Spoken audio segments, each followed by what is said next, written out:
poder, digamos... Retomamos la comunicación, esta conferencia de prensa desde el norte del país, de parte de los integrantes del CODI. Está hablando el coronel Casco, quien es jefe del batallón de inteligencia.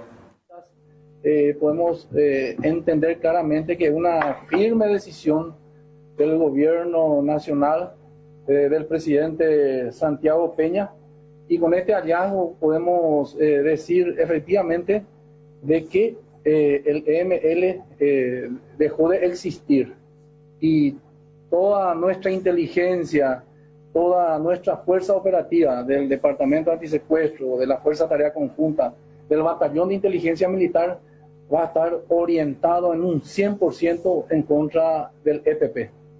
Bueno, el caso de esta forma ya manejaban hace bastante tiempo que fue herido de gravedad Alejandro Ramos, y de esta forma se confirma prácticamente esa versión.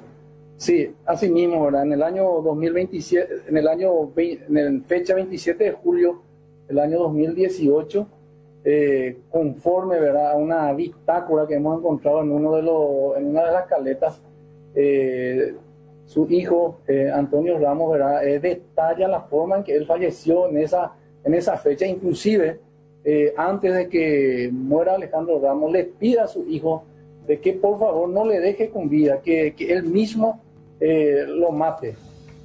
Alejandro Ramos, hijo, no cumplió eso, y Alejandro Ramos, digamos, falleció en sus manos y lo enterraron en ese lugar. En este caso fue herido de gravedad. Sí, fue herido de gravedad. Digamos que agonizó aproximadamente como 5 a 10 minutos antes de fallecer. Pero también le recalcó a los integrantes del EML que no den conocimiento absolutamente a nadie de que él falleció. ¿El fallecimiento se dio en el mismo día o posterior a varios días? No, en el mismo día se dio el fallecimiento conforme a esa bitácora que nosotros encontramos en una de las caletas y que fue objeto de análisis por parte del Departamento de Antisecuestro y del Batallón de Inteligencia Militar, y que luego nosotros integramos esa información y finalmente pudimos llegar a esto. ¿En cuánto a fecha puede ser? Sí. En cuanto a la búsqueda de Félix Urbieta, ¿qué se tiene? ¿Cómo prosigue? En base a eso también vamos a iniciar nuevamente el terreno. Ahora tenía ciertas características que nos permitían que nosotros hagamos una buena búsqueda con el escáner. Entonces ahora sí ya está mejor el terreno, entonces eso nos va a permitir en esta semana de nuevamente reanudar nuestra búsqueda en esa zona. ¿Se cree que se va a encontrar ahora cuando? Tenemos la fe de que vamos a encontrar, estamos trabajando para eso, estamos haciendo todo lo posible para encontrar el cuerpo.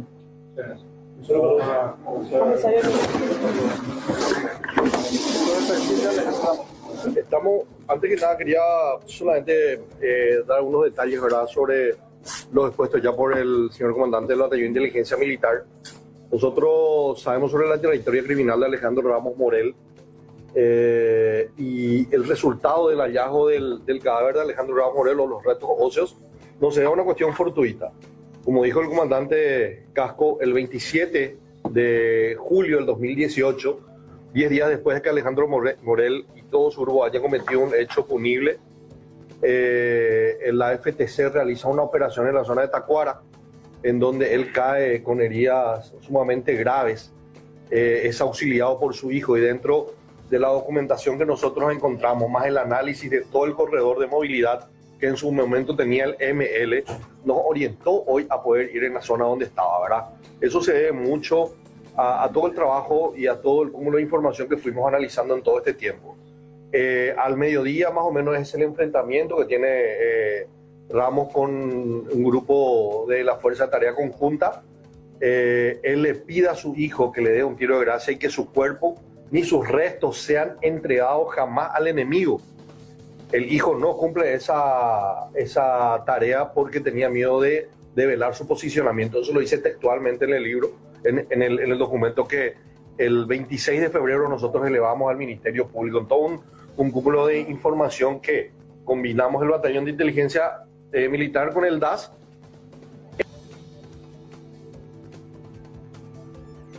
Bueno, lo que está explicando el comisario Nimio Cardoso, quien es responsables del Departamento Antisecuestro de la Policía Nacional decían, 27 de julio del 2018 falleció Alejandro Ramos Morel, quien en sus inicios con el EPP tenía la denominación, el alias de Comandante J.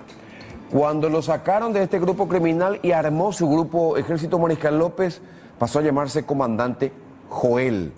Hoy encontraron restos óseos que pertenecerían a este criminal que en el 2016, el 12 de octubre del 2016, había secuestrado a su tío político, al señor Félix Urbieta. Hoy en día, su hija, Lourdes Teresita, su esposa, Lourdes Ramírez, están detenidas, mientras que su hijo, Alejandro Antonio Ramos Ramírez, falleció precisamente en uno de los tantos enfrentamientos con los integrantes de la Fuerza de Tarea Conjunta. Sigue hablando el comisario Nimio Cardoso. El día de hoy, y en base a todo lo que analizamos, al análisis cartográfico, a las entrevistas que el Ministerio Público tuvo en su momento, nos dijo que el lugar que podría haber sido es ese lugar. ¿Por qué? Porque teníamos información de un campamento también que estaba a más de 200 metros del lugar, se ubicó la zona del campamento y se hizo la búsqueda con el batallón, con el comando de ingeniería. Entonces, los resultados que están viendo ustedes es lo que están a la vista. Se encontraron restos óseos que para nosotros, desde el punto de vista de la inteligencia, corresponde a Ramos Morel. Ahora, lo que nos toca es que por medio del Ministerio Público se solicite y se haga un análisis científico de muestras de ADN para confirmar científicamente que la información que nosotros manejamos en esta mesa sea la información correcta. ¿Eso cuándo se haría? El Ministerio Público en este momento está llevando el propio fiscal para no romper la cadena de custodia. Va a entregar al laboratorio forense del Ministerio Público el día de hoy. También ya el Ministerio Público dispuso levantar muestras genéticas a familiares que se encuentran en estos momentos privados de su libertad, que está manejado el doctor Pablo René Zárate, ¿verdad? Entonces, esas diligencias lo vamos a estar haciendo hoy, nos estamos dirigiendo a la capital para poder hacer entrega de todo eso, para que lo antes posible podamos nosotros dar a conocer que esos restos óseos corresponden al delincuente y terrorista Alejandro Ramos Morel, que todos saben acá, y me consta personalmente que cuando se lanzó la operación Tacuatí 1 en la estancia de la familia Llorens, él estuvo presente como un dirigente social. Se presentó ese día, tuve contacto visual por primera vez en la historia, y días después él ya estaba ya con el EPP patrullando, y sabemos bien que si bien históricamente y según el manual, el quien se erige como líder o como fundador del EPP es Oviedo Urites, pero tenemos que tener en cuenta que los primeros personajes que incluyeron este grupo terrorista del EPP justamente es los hermanos Villalba, Alejandro Ramos Morel y otros, ¿verdad?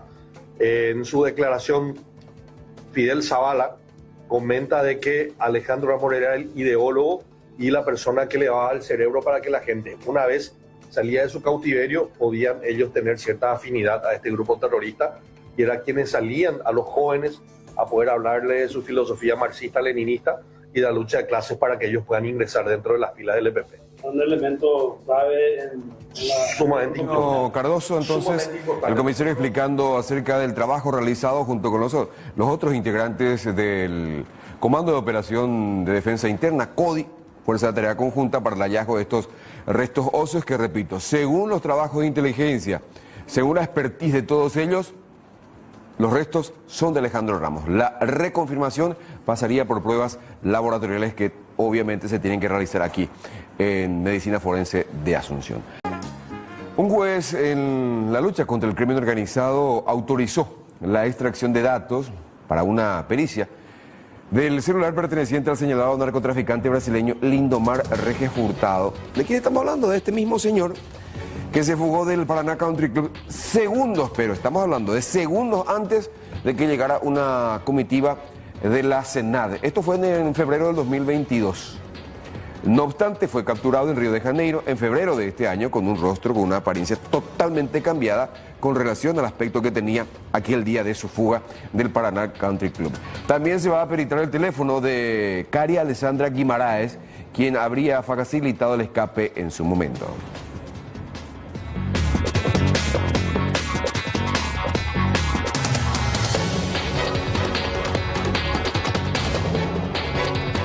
Más del plano judicial, si bien el juez Rodrigo Estigarribia rechazó la reposición planteada por la jueza de paz de la Encarnación, Analía Civiles, por improcedente, la audiencia de imposición de medidas respecto a ella no se pudo desarrollar hoy lunes, ya que deberá guardarse la decisión de la Cámara de Apelaciones sobre la validez o no del acta de imputación por prevaricato y otros delitos que presentó el Ministerio Público.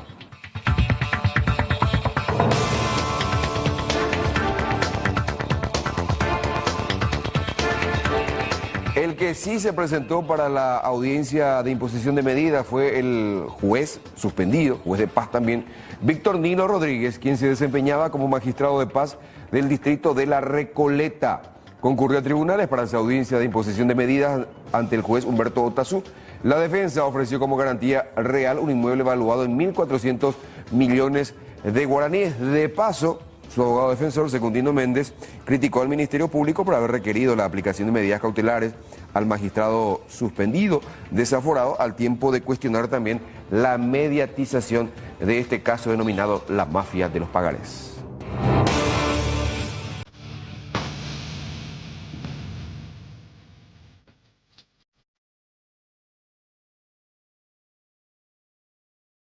En la audiencia preliminar que enfrenta a Rodrigo Montalva Agüero como ex operador logístico de Miguel y Fran Galeano, alias Tío Rico, el agente fiscal interviniente rechazó la convocatoria como testigo del exdirector de aduanas Julio Fernández. Fue ofrecido por el acusado, pero la fiscalía sostuvo innecesaria su inclusión como testigo en la causa. La diligencia preliminar se tramita ante la jueza Rosarito Montanía.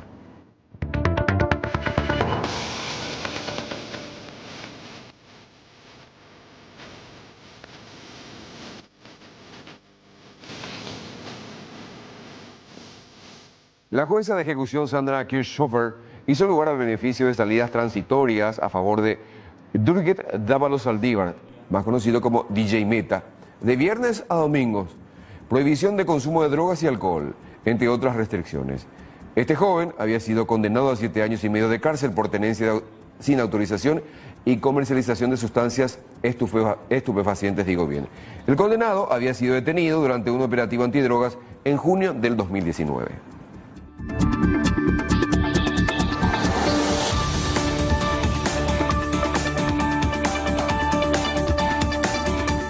¿Recuerdan al abogado Walter Acosta, este profesional del derecho que había bofeteado a una funcionaria del Instituto Nacional de Tecnología y Normalización en una estación de servicios de Tabapuy, departamento del Alto Paraná? Bueno, el juez penal de garantías, Fernando Silva, rechazó el pedido de revisión de medidas cautelares presentado por la defensa de este abogado Acosta, quien está imputado por coacción, coacción grave y resistencia.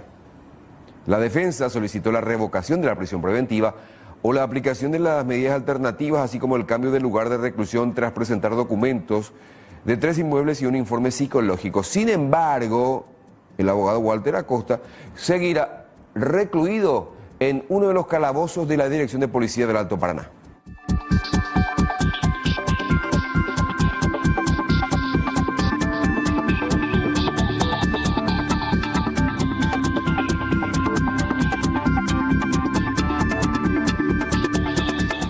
El diputado Saúl González presentó un proyecto de ley que pretende establecer un programa de apoyo económico para las mujeres sobrevivientes de violencia feminicida que hayan sufrido daños físicos considerables, graves.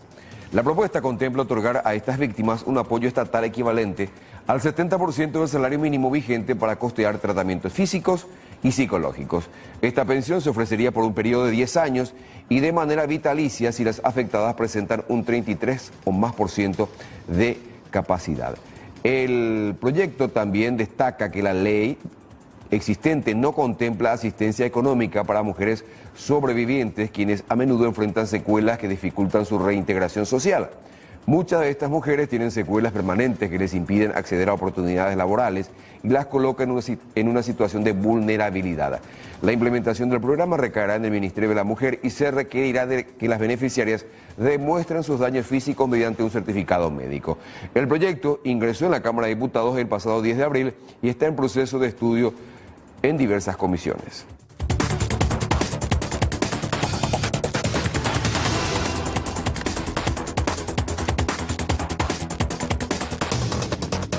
Y vamos a hablar de la Semana Santa que empezó ayer con el Domingo de Ramos. A propósito, la estación de buses de Asunción comienza a recibir a miles de viajeros por la Semana Santa, con un incremento esperado del movimiento de pasajeros. La Dirección Nacional de Transporte, DINATRAN, informó que los horarios de salida estarán disponibles desde el miércoles a las 12 hasta el lunes al mediodía, aunque por ahora el movimiento es normal. Se anticipa un aumento significativo, especialmente durante el martes y el miércoles. Los precios de los pasajes fueron fijados y se pueden consultar en el sitio web de la DINATRAN. Se destaca la importancia de guardar la boleta del pasaje para cualquier eventualidad y contactar al 0962-352-235 para denunciar irregularidades en las tarifas.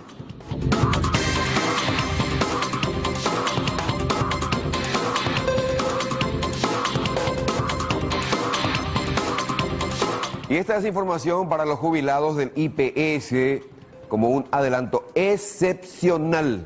Teniendo en cuenta la Semana Santa, el IPS dispuso el adelanto de los desembolsos de los haberes correspondientes al mes de abril para los jubilados y pensionados.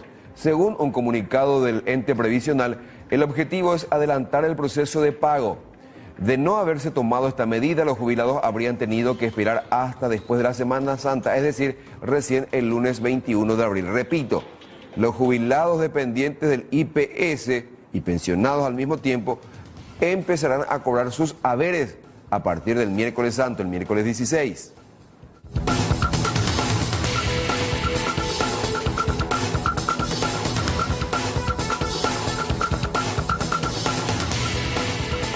Más noticias relacionadas a estos días santos. Atención, por sobre todo para los conductores, es que la patrulla caminera inició el operativo especial de Semana Santa diseñado para controlar el alto volumen de tránsito que se genera durante esta festividad, ya que muchas personas se trasladan al interior del país y otras incluso traspasan las fronteras. El operativo consiste en el encuartelamiento de todos los agentes, garantizando la efectividad de los controles a nivel nacional. Se ruega, entre otras cosas, a los conductores llevar el registro de conducir válido, es decir, que esté vigente, tener puesto el cinturón de seguridad, el cinturón, también los faros encendidos, que los señaleros no tengan problemas a la hora de ser solicitada la prueba, que los extintores estén dentro del rango de validez, también la sábana mortuoria, entre otras cosas. Para los que van a ir al extranjero, también se les recomienda validar sus certificados de seguro, es decir, la carta verde, y eso lo hacen recurriendo a sus empresas aseguradoras.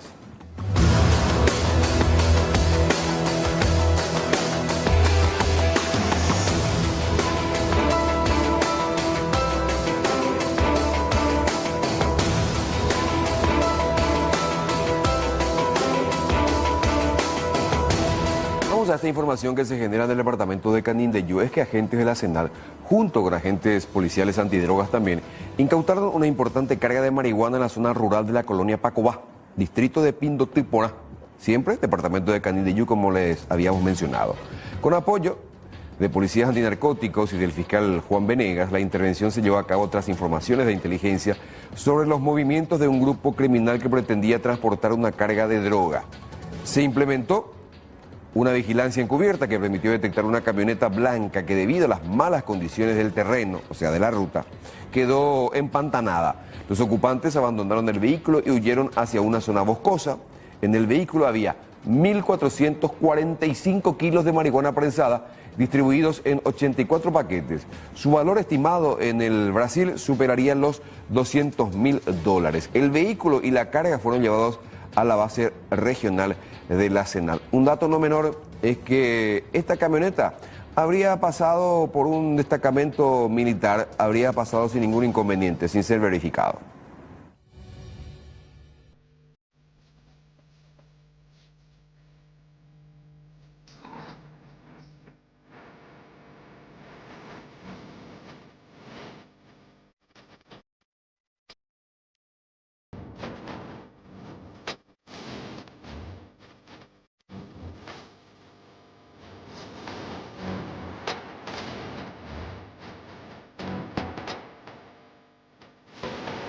Bueno, vamos a hablar de los temas de inseguridad cotidianos.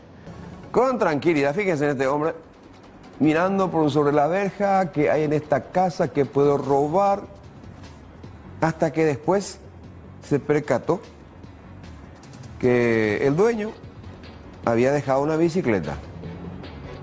Obviamente, la intención de este delincuente es comercializar la bicicleta.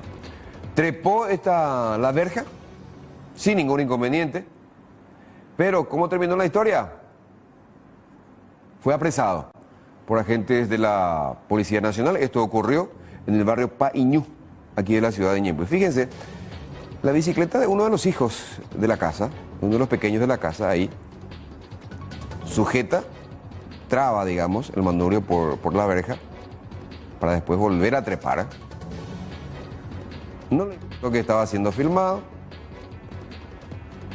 Observa si no hay muros, gente merodeando, mirando. Y toma confianza para después alzarse con la bicicleta. No pudo burlar el cerco de la policía, obviamente, y fue detenido. Ya tiene antecedentes por hurto esta persona. Fue detenido y admitió ante la policía que la intención era vender esta bicicleta.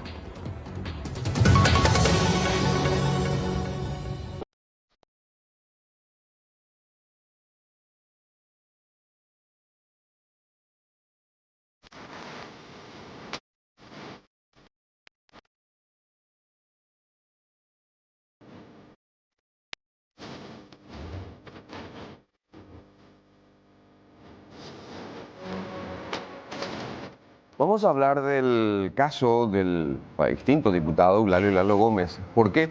Porque la semana pasada la fiscal adjunta Matilde Moreno ratificó ante el juez penal de garantías de Pedro Juan Caballero que la investigación en torno a la muerte del diputado Gómez debería ser desestimada y archivada, porque los agentes policiales que ingresaron a la casa del extinto parlamentario actuaron en defensa propia cuando dispararon contra la humanidad de Eulalio Lalo Gómez. Ante esta ratificación de la Fiscalía Adjunta, el abogado de la familia Gómez, el doctor Oscar Tuma, anunció que solicitará el enjuiciamiento político del titular del Ministerio Público, del doctor Emiliano Rolón Fernández. A propósito, acerca de esta intención, hubo reacciones en la Cámara de Diputados. El fiscal general se tiene que ir. Si este señor quiere terminar su carrera como corresponde, sin que lo recordemos tan mal, se tiene que ir. Corresponde el juicio político. Tiene que renunciar al principio. El juicio político para mí existen causales ya también en varias circunstancias, pero como lo he dicho en su momento, nosotros no vamos a tener los votos. ¿Por qué? Porque ya vimos cuál es la posición de la mayoría que salva fiscales generales, intendentes y gobernadores corruptos. Yo ya he manifestado en una oportunidad que yo voy acompañado a un juicio político. El juicio político, como todos sabemos, tiene que iniciar en Cámara de Diputados. Si avanza allí, eso lógicamente tiene que confirmarse en la Cámara de Senadores, pero yo particularmente creo que hay sobrados méritos para un enjuiciamiento político. ¿Ustedes van a acompañar en el Senado? Yo personalmente, si es que eso llega al Senado, voy a acompañar. A mí me parece que como fiscal general del Estado ha sido una total decepción, y eso lo digo con mucha convicción, porque muchas de las principales causas, y sobre todo la de Marcelo Pecci, no consiguió avanzar acá en nuestro país, donde se cree que están los autores morales del magnicidio del fiscal Pecci, ¿verdad? Rocío Vallejos diciendo que el fiscal general tiene que irse, la diputada nacional. En todo caso, renunciar, porque con la mayoría del oficialismo colorado no se alcanzarían los votos. Según el senador Eduardo Nakayama, considera que sí tiene que ser enjuiciado. Y también habló acerca de este tema el presidente del Legislativo, Basilio Núñez. Yo soy partidario de no estar con el saque a las diferentes instituciones. Lo sufrimos en el periodo anterior con 3-4 juicios políticos a la fiscal general. Entonces, en vez de darle estabilidad a una institución que tanto necesita, nosotros, el sector político, Por un lado decimos ya que es juicio político y por otro lado negociamos. Entonces salir de eso y respetar la institucionalidad, y miren que estoy hablando por un fiscal general del Estado no puesto por el sector nuestro. Vamos a hablar de la salud pública también, porque en el hospital de Concepción debe madrugar, incluso poco después de la medianoche ya tiene que estar en el Hospital Regional de Concepción para conseguir números para que puedan, fíjense la fila, para que puedan hacerse ecografía. Ni las embarazadas tienen prioridad a pesar de acudir bien temprano en búsqueda de atención. Es el caso de Lidia Benítez, quien llegó pasada la 1 de la madrugada. La tuvieron esperando 5 horas hasta que le dijeron que no se le realizaría la ecografía que necesita. Así como ella, otros pacientes acuden al hospital horas sin dormir. ¿Qué dice el cartel? No se agendarán ecografías abdominales, renales, prostáticas, encéfalo, o sea, prácticamente nada. Ninguna autoridad se preocupa en conseguir reemplazantes para los funcionarios que salen de vacaciones. Todo este drama, toda esta falta de atención es porque los especialistas salieron de vacaciones y la gente tiene que seguir esperando ahí en Concepción. La 1:30. La 1:30 de Andai por ahí con la doctora y la hija de vacaciones. Pepe descansa en mi No descansa de mí. Ahora me avisa ¿A cuándo? Y yo le aviso. van a las 6 de la mañana ya. Sí. Depende de la primera día. Claro. ¿Todo está privado? Ya también me parece pareja ni gata. La escuela estudia la privada. La escuela, sí. Pero yo sacrificaron al final de por allí. Que o hija de vacaciones Juan jamás yo para ver. La embarazada no tiene prioridad. Ya, a veces se da. Toman mucha gente cuando hay que hacer agenda acá para ecografía y a veces no le alcanza más y por eso no suelen querer dar su lugar. Las 4. Sí, las 4. ¿Y varias personas te dieron su turno? Sí, acá la señora me dio su lugar. Pues si no, allí te yo más lejos. Sí, la 3 de la mañana lo llevamos a la hospital. Pues ahora mantengan el que ahí, ¿no? ¿Hay que pedir la número? Sí, ya conseguí. Conseguí la número 3. ¿Desde que me gustó yo o acá te sí, ayuda 24. Ya con 2 3 años las ayudas. ¿Ahora de siempre ellos? Sí, siempre cabe hora. ¿Cómo ven aquí? Chaco y yo. Ahí podemos ir a la hora de ese. Sí, ahí podemos ir. Debo ir a oír. Estamos la gente la ve ahora. Sí, ya estamos. Estamos ahí la ve ahora. Ecografías renales, eso ya lo van a atender hoy. Y muchas personas vinieron y se fueron otra vez, porque ya no van a conseguir más turno para hoy. ¿Es la primera vez que venís o siempre venís? Siempre estoy viniendo. Desde hace más o menos 2 semanas atrás que estoy viniendo. ¿Siempre venís a la misma hora? Siempre a la misma hora. ¿Y hay veces que no se consiguen más? Y hay veces que no se consiguen más. Sí, venís. Hay personas que vienen, por ejemplo, de la campaña, vienen y ya no consiguen más. Vienen y se van otra vez. Por el día de hoy, efectivamente, no se está haciendo ecografía porque justamente está haciendo mantenimiento de nuestro equipo de ecografía. Entonces, por eso justamente nos estamos haciendo, aprovechamos justamente el día de hoy, porque el día jueves tuvo una avería, pero entonces por ese motivo es que se tuvo que enviar para hacer el mantenimiento efectivo, que hoy día están trabajando. Entonces de completarse el estudio, hoy en teoría mañana se estaría restableciendo, o en su defecto ya cuando tengamos el equipamiento así nuevamente. La ecografía morfológica, nosotros tenemos un solo médico que hace aquí en el Hospital Regional de Concepción. Hay un solo médico especialista, ¿verdad?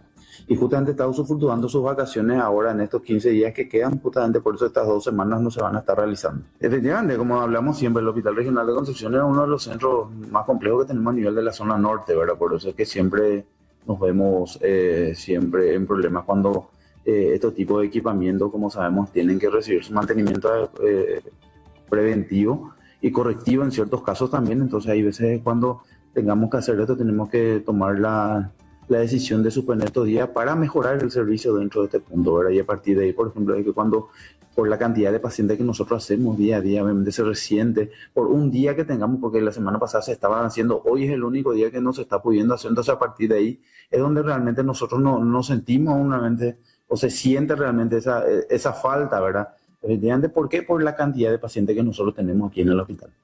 Vamos hasta el Alto Paraná, donde la policía detuvo a 2 hombres en el barrio San Lorenzo de Presidente Franco tras ser descubiertos en plena flagrancia cuando robaban partes de un vehículo que estaba estacionado en ese sitio.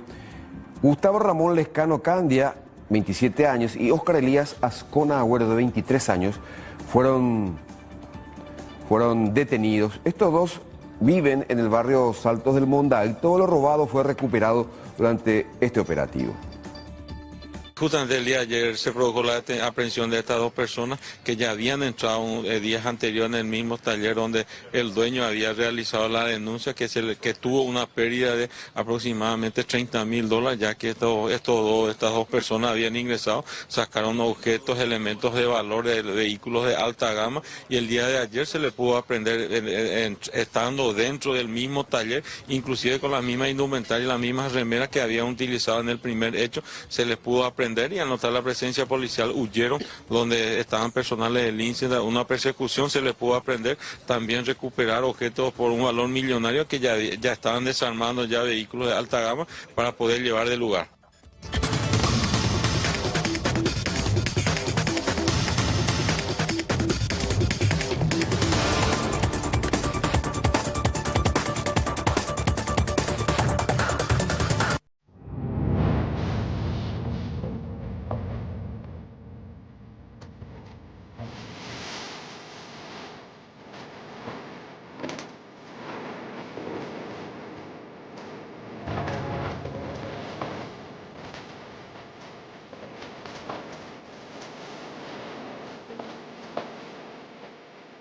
Este negocio es de Capitán Miranda, departamento de Itapúa.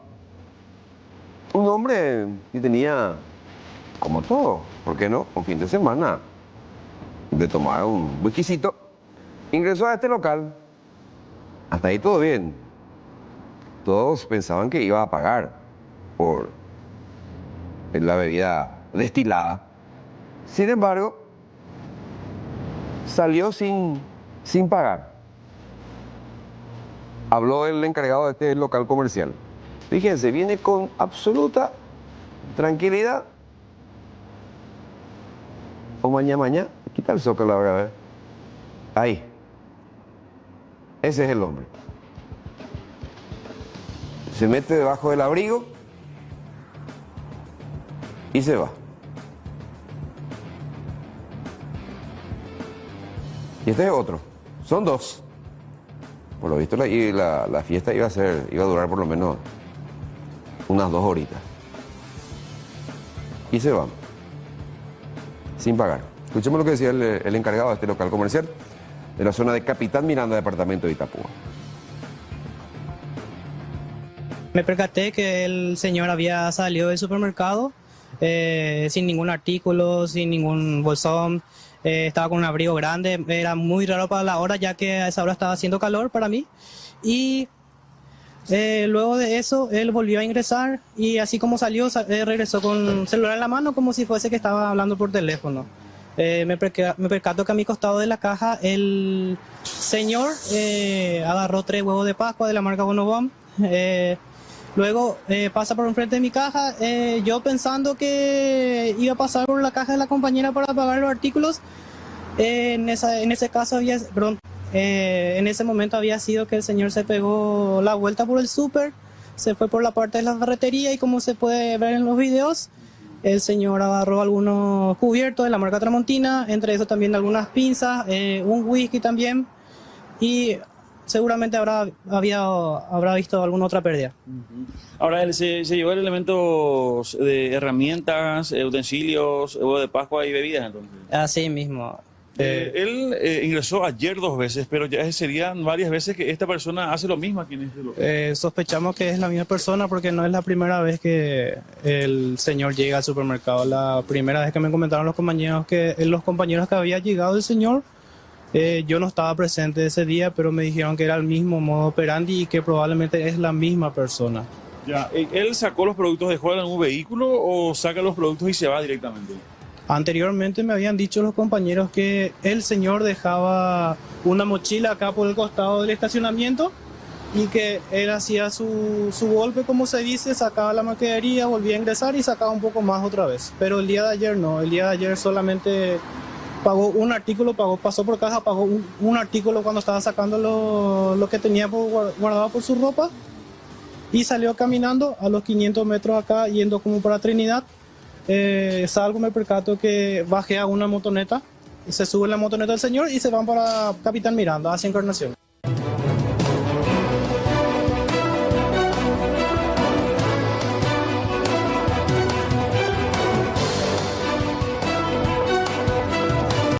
Durante un procedimiento, agentes de la Policía Nacional y de la Fiscalía verificaron una denuncia de hallazgo de restos óseos en una zona boscosa de la localidad de Candiaguazú, distrito de Iturbe. Podría tratarse de Jorge Luis Ortellado, quien fue denunciado como desaparecido ya en mayo del 2023. Y en el lugar del procedimiento, la madre reconoció varias prendas de vestir de su hijo desaparecido. Todas las evidencias fueron llevadas por el agente fiscal interviniente hasta la capital del país, hasta Asunción, para determinar las causas del fallecimiento y la correspondiente identificación científica para exactamente saber si pertenece o no a este hombre, Jorge Luis Ortellado. De abril, de 9 de la mañana, nos constituimos en la compañía Candiaguazú del distrito de Iturbe a fin de corroborar restos óseos.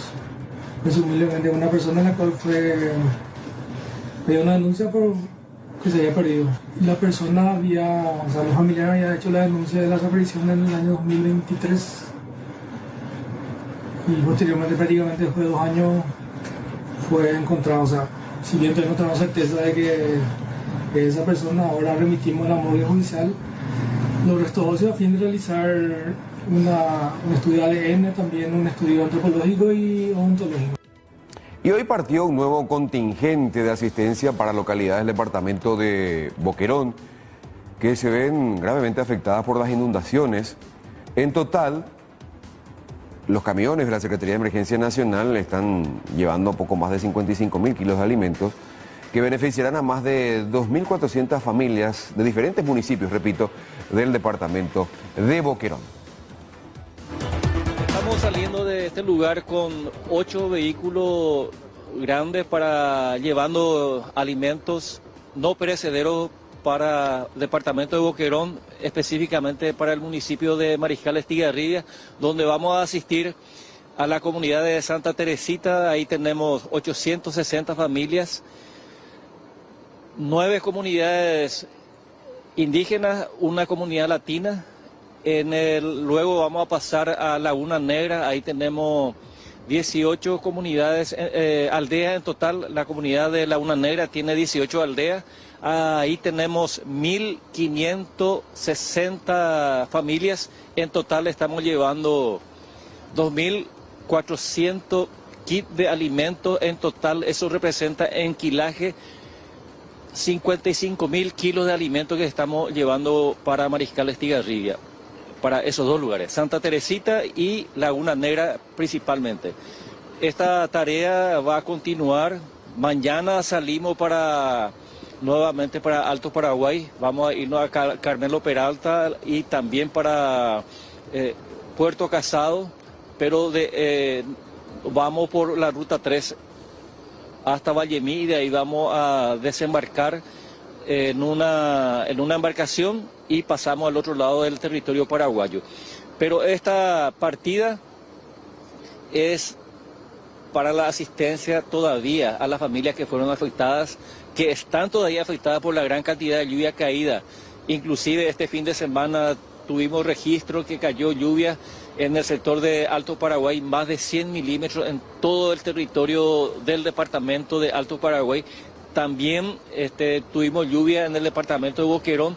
Son esos 2 departamentos los que están más afectados, el de Boquerón y de Alto Paraguay. No así el de Presidente Hayes.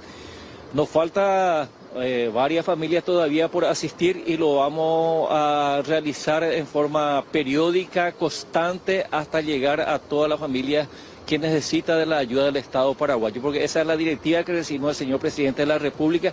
Este es un trabajo conjunto que estamos haciendo con varias instituciones. Nos ayuda principalmente la Fuerza Armada. Hoy nosotros nos vamos vamos a llegar hasta Mariscal Estigarribia. En el cuartel de Mariscal Estigarribia vamos a pernoctar en ese lugar y a la mañana a primera hora salimos de ese lugar para Santa Teresita y Laguna Negra para la asistencia a esas comunidades. Ya les estuvimos adelantando que hoy se realizó una audiencia de imposición de medidas cautelares para el juez desaforado e imputado Víctor Nilo Rodríguez en el marco de este caso denominado como mafia de los pagarés. Su abogado defensor, Secundino Méndez, informó del ofrecimiento de una garantía, al mismo tiempo de criticar al Ministerio Público por haber precisamente solicitado la imposición de medidas cautelares para el suspendido magistrado, al tiempo de cuestionar la extrema mediatización de este caso conocido como la mafia de los pagarés y que está generando reacciones en todos los ámbitos, en el Poder Judicial y en el Poder Legislativo, donde supuestamente están buscando también algunos, o están tratando de aprobar algunas leyes para evitar que este tipo de estafas continúen. Supongo yo que si estamos en una investigación seria, se debería dar la oportunidad de ejercer la defensa material cuanto antes, puesto que mi defendido ya fue condenado por la prensa. Todo el día es imputado genéricamente como una persona culpable, no como un inocente. Lastimosamente tengo que decirle a ustedes, miembros de la prensa, que ustedes no respetan la presunción de inocencia, que para mí no es una presunción sino un estado. Siempre yo dije que una sentencia absolutoria no devuelve la primera plana de periódico cuando eran los periódicos impresos, no devuelve eso está en mi libro en el año 2002, de que no devuelve la tapa de inocente cuando uno tuvo una tapa de culpable. Entonces, pero sin embargo nosotros vamos a acatar lo que diga el juzgado, vamos a someternos al proceso como ya nos sometimos desde un principio, vamos a evitar las cuestiones dilatorias que nos hagan trabajar doble, que hagan trabajar doble al juzgado, y vamos a esperar que el Ministerio Público haga su trabajo. El senador Enrique Salín Busarquis presentó una denuncia ante el Ministerio Público en contra de los que serían responsables de este manejo irresponsable y hasta inescrupuloso de la salud pública. Afirmó que existen hospitales públicos de distintas localidades que firmaron dudosos convenios con centros médicos privados. Puntualmente sostuvo que los centros públicos descuidan o directamente arruinan tomógrafos a fin de derivar a los pacientes a los centros médicos privados. Estuve visitando unos cuantos hospitales públicos. El tomógrafo de Encarnación, por ejemplo, se habilitó apenas hace un año. No ha visto. O era para la placa. No hay COI. Derraman agua, desenchufan, desconectan. Estuve en Santa Rosa la Guaraú, sin mantenimiento, hecho pedazos, pero ustedes van a ver ahí clínicas privadas a patadas. No quieren instalar los tomógrafos, no quieren que funcionen los tomógrafos. Y esto penalmente es importante que la gente sepa, y le pido a la ciudadanía la colaboración porque estoy acercando informaciones a la Fiscalía. Se llama lesión de confianza, artículo 194, se llama asociación criminal, artículo 350, se llama cohecho pasivo, artículo 307, se llama omisión de auxilio y exposición al peligro, artículo 311. Y esto se tiene que denunciar con mucha fuerza para que sepan que están siendo investigados.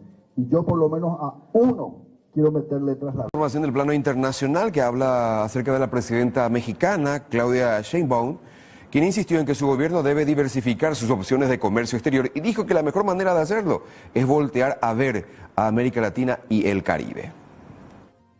La presidenta de México, Claudia Sheinbaum Pardo, insistió en que su gobierno debe diversificar sus opciones de comercio exterior y dijo que la mejor manera de hacerlo es voltear a ver América Latina y el Caribe porque como región se complementan. Se ha hablado mucho de la integración de América Latina y el Caribe y creo que hoy hay condiciones para hablar de integración complementaria. Por ejemplo, nosotros pues hay temas en donde tenemos que proteger lo que hacen empresarios, cooperativas. Por ejemplo, el caso del camarón. Los camaroneros mexicanos siempre dicen que no se abra el comercio con Ecuador particularmente porque pues va a afectar la venta.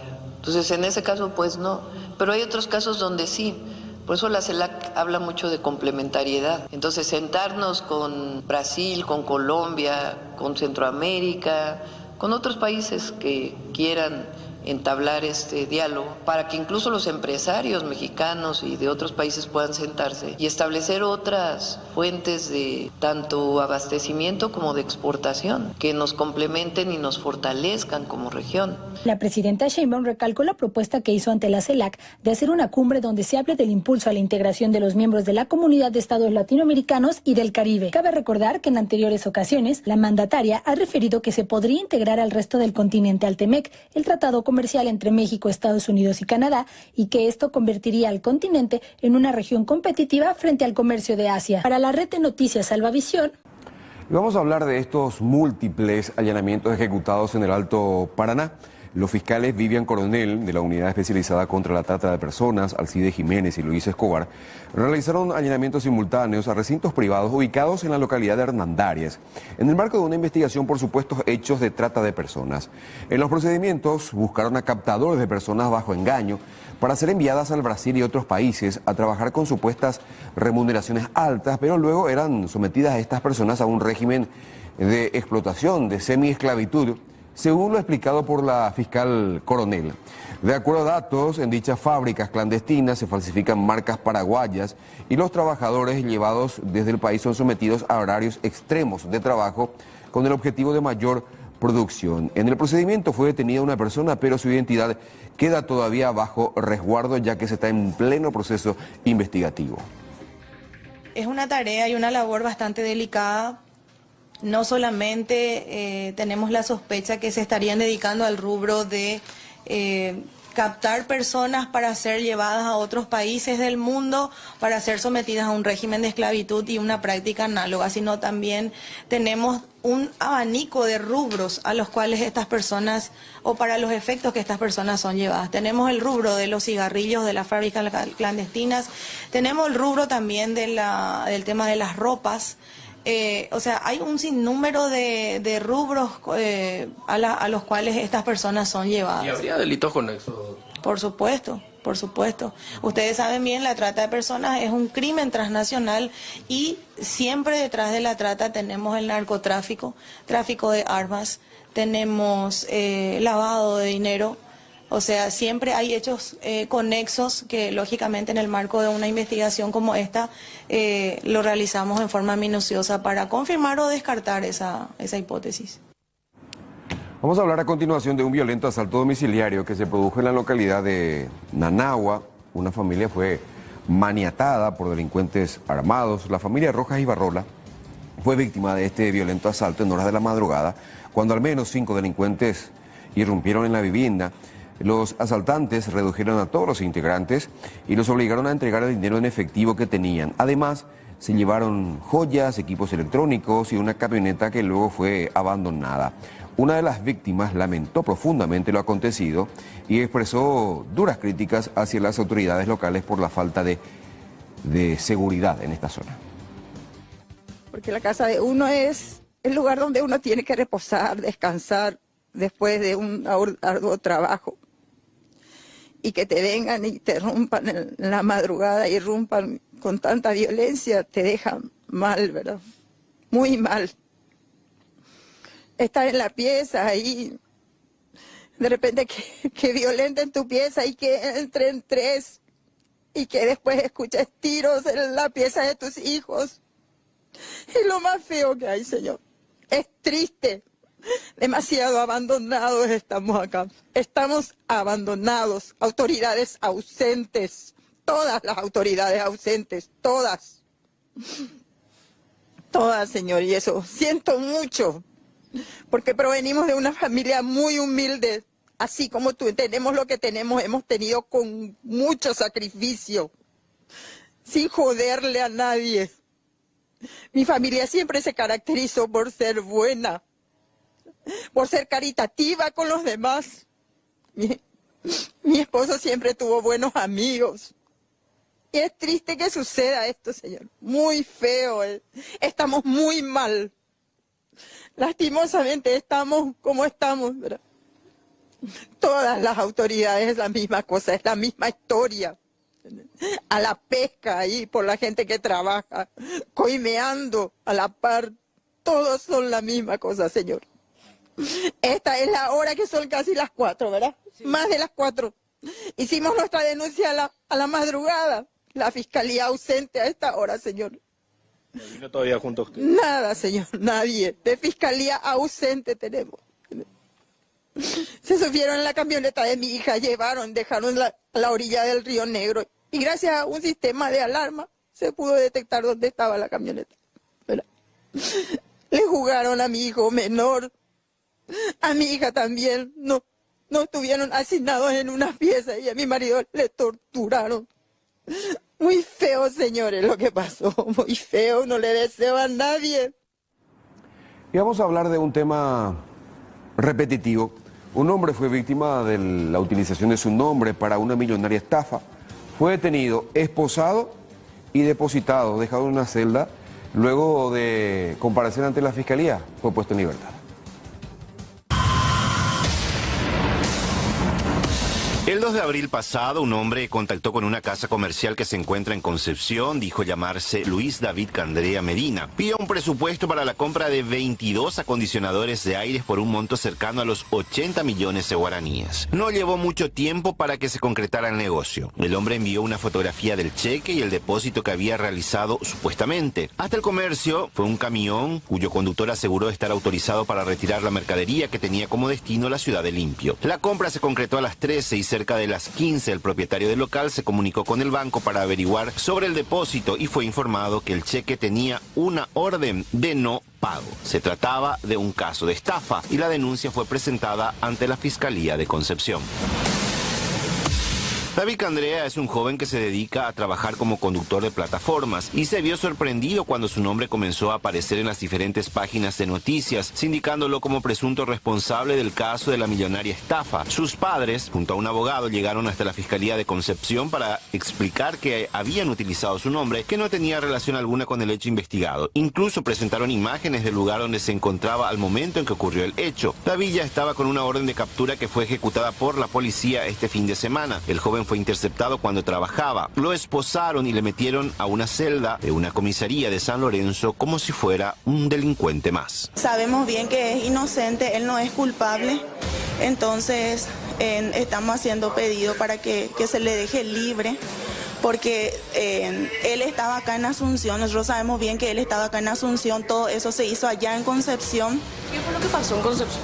En Concepción lo que sucedió fue que retiraron unos aires, 22 aires más o menos creo que fueron, por el valor de 80 millones. Fue trasladado hasta Concepción para ser puesto a disposición del fiscal Joel Díaz. La orden de detención salió sin verificación alguna, el afectado tampoco fue convocado previamente por el Ministerio Público. Directamente ya los indicaron de ser parte de un grupo delictivo. Esto ocurrió a través de un depósito de un cheque de Sudameris que habían depositado en una cuenta corriente de un comercio acá de Concepción, y aparece en la boleta del cheque, la hoja de cheque, firma una persona justamente el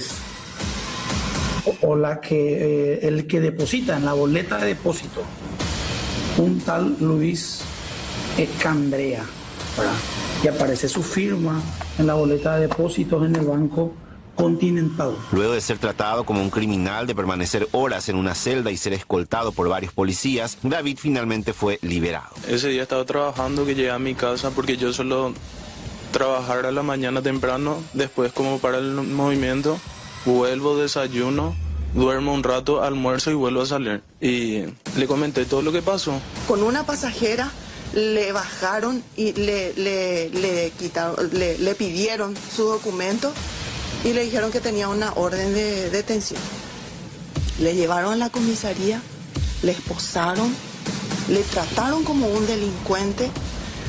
Él estaba desesperado, llamándonos a nosotros, ¿qué es lo que pasa si no hay una orden de captura o detención? No sé cómo se le llaman ellos en su idioma, ¿verdad? Y él nos llama desesperado para ver qué es lo que pasó, papá. Y nosotros ahí no sabíamos, así como estábamos nos fuimos, ¿verdad? Le vimos a él esposado, le quitaron fotos, toda su información, todo lo que salió ahí en los medios, ¿verdad? Estaba expuesto todo, porque era como un delincuente. Como un delincuente. En el marco de la investigación, el joven será excluido del proceso, pero su nombre permanecerá en internet como una persona vinculada a un grupo de estafadores, hecho con el que tendrá que convivir hasta que pueda lograr borrarlo por completo. Y ya decíamos que la mafia de los pagarés trascendió el Poder Judicial. A nivel legislativo ya se discute un proyecto de ley para crear un registro nacional de pagarés. Si el pagaré no figura en este registro, según el proyectista, no se podrá hacer efectivo el pago de ese documento. Ya también la Iglesia, Monseñor Ricardo Valenzuela, en su homilía en Caacupé, se pronunció acerca de esta organización de abogados particulares, de funcionarios judiciales que formarían parte de la mafia de los pagarés, estafando a miles de personas. Ya en estos momentos, en la entrada principal de nuestra Basílica Santuario, la peregrinación que ha iniciado a las 6:30 desde Tupacilcuá llega a la casa de nuestra Madre. Y aquí, como peregrinos de la esperanza, levantemos bien arriba nuestro Pindocaraí, como signo de respeto, de unidad en la fe, y recibamos al Rey de Reyes, al Mesías, Señor de Señores, Jesucristo nuestro Señor.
Pónganse a revisar esas estructuras injustas que se han establecido y tengan ustedes también el coraje de derribar esas barreras que oprimen a nuestro pueblo.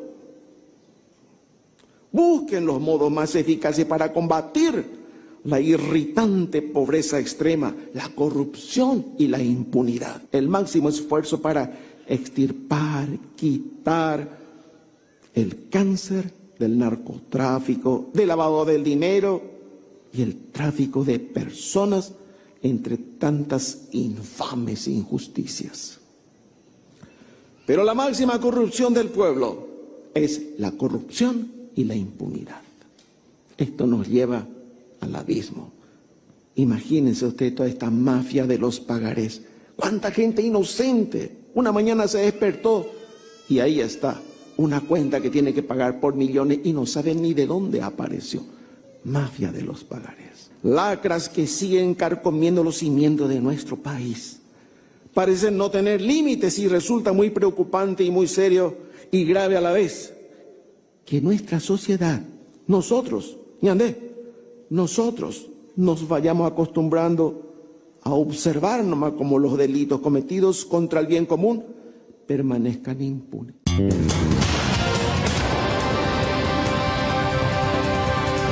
Juez de paz ofreció millonaria fianza. El suspendido juez de paz de La Recoleta, Víctor Nilo Rodríguez Acosta, se presentó hoy en tribunales para la audiencia de imposición de medidas por el caso de la mafia de los pagarés. El acusado ofreció un inmueble valuado en 1.200 millones de guaraníes.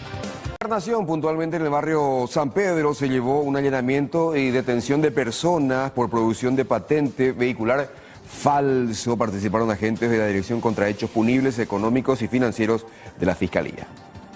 Realizaban fuentes abiertas, ¿verdad? Por las redes sociales se ofrecían chapas, tanto para automóviles como para motocicletas.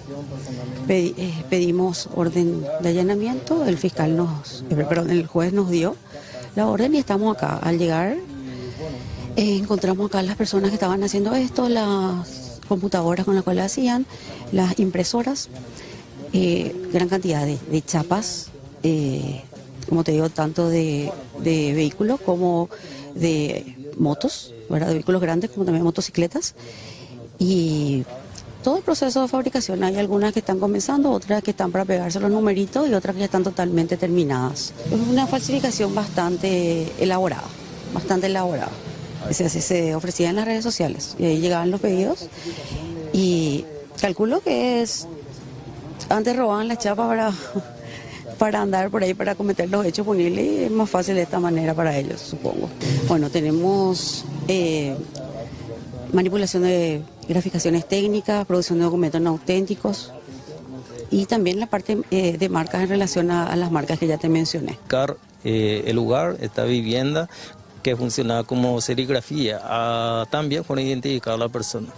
Ya por disposición del Ministerio Público ya decretó su detención. Bueno, de hecho que la investigación siempre enfocó referente a la chapa, ¿verdad?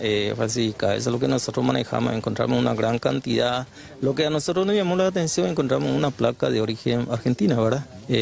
Vamos a procesar y encontramos también armas de fuego que en este momento están viniendo personajes criminalísticas para hacer un poco el estudio técnico. Bueno, ellos manifestaron, ¿verdad? Y también la investigación, esta gente recibía pedidos, ¿verdad? Por fuentes abiertas y ellos producían, por eso son chapas apócritas.